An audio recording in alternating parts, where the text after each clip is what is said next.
బీజేపీపై ఎద్దేవా చేస్తూ BRS MLC Kalvakuntla Kavitha తాజా వ్యాఖ్యలు సంచలనం సృష్టించాయి. పార్టీ విలీనంపై చర్చలు జరుగుతున్నట్లు గుసగుసలు నడుస్తున్న నేపథ్యంలో కవిత తేటతెల్లంగా బీజేపీతో కలిసిపోవడం అసలే అంగీకరించబోమని స్పష్టం చేశారు.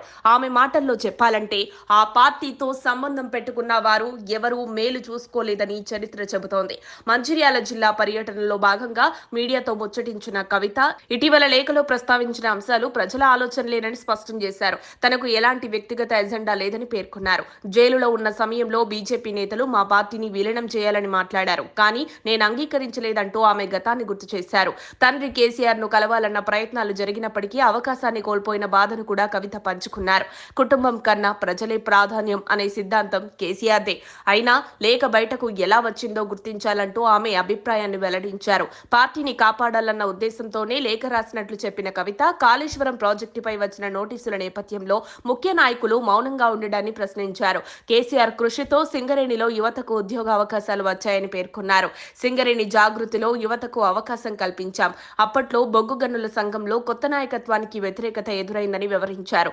జాగృతి ఆధ్వర్యంలో భాగ్యారెడ్డి వర్మ, పివి నరసింహరావు వర్ధంతులు నిర్వహించిన విషయాన్ని గుర్తు చేశారు.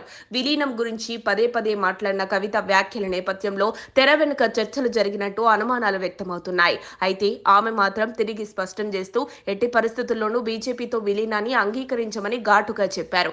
ఇక ఈ వ్యవహారంపై మాజీ ఎంపీ వినోద్ కుమార్ స్పందించినప్పటికీ ప్రధాన దృష్టి కవిత వ్యాఖ్యలపైనే ఉంది. పార్టీ హైకమాండ్తో ఆమె మధ్య విభేదాలు తలెత్తినట్టు రాజకీయ పరిశీలకుల అభిప్రాయం.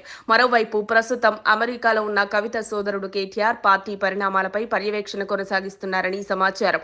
మద్దతుదారుల అభిప్రాయం ప్రకారం పరిణామాలు చూసి ఆయన అక్కడే కొంతకాలం ఉండాలని భావిస్తున్నట్లు తెలుస్తోంది.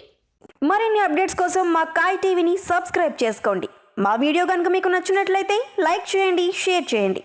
మీ విలువైన అభిప్రాయాలను కామెంట్ బాక్స్లో తెలియజేయండి.